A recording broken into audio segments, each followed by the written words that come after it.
के त्योहारियो। अब गेलै सावन के महीना राखी के त्योहारियो।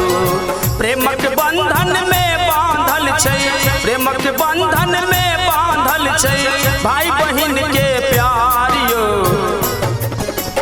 अब गेलै सावन के महीना राखी के त्योहारियो। अब गेलै सावन के महीना राखी के त्योहारियो।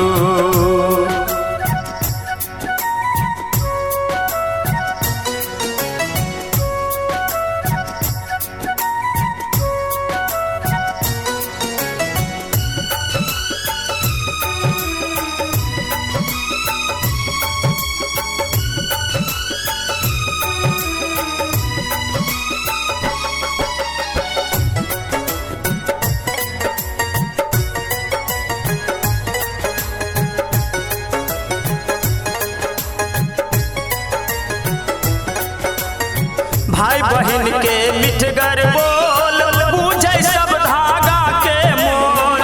भाई बहन के मिठगर बोल बूझे सब धागा के मोल। केहन सुंदर कतक कोमल, केहन सुंदर कतक कोमल भाई बहन के प्यारियो। आबि गेलै सावन के महीना राखी के त्योहारियो। अब गेलै सावन के महीना राखी के त्योहारियो।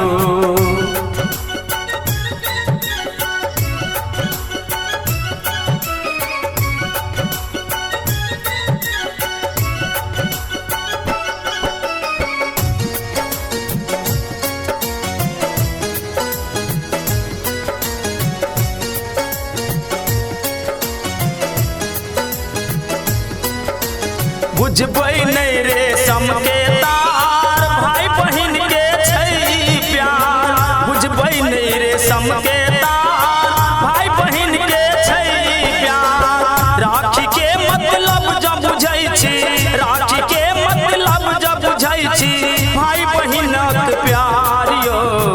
अब गेलै सावन के महीना राखी के त्योहारियो। अब गेलै सावन के महीना राखी के त्योहारियो।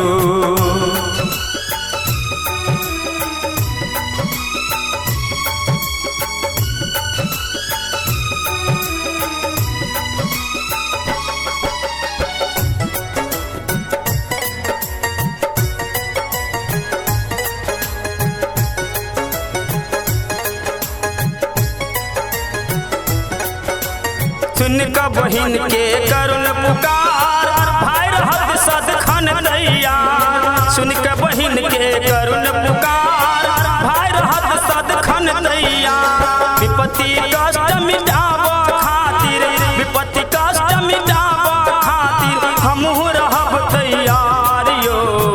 अब गेलै सावन के महीना राखी के त्योहारियो।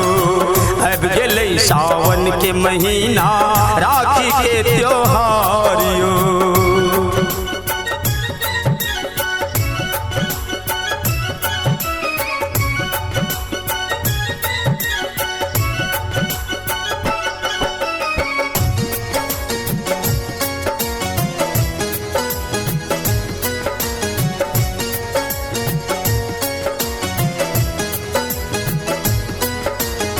अमित चंदन कहे पुकार भूलब नहीं राखी के त्योहार। समल रंजन लिखे विचार सब सनिक राखी के त्योहार। भाई बहिनक प्यार बढ़ावे, भाई बहिनक प्यार बढ़ावे राखी के त्योहारियो। अब गेलै सावन के महीना राखी के त्योहारियो। अब गेलै सावन के महीना राखी के त्योहारियो।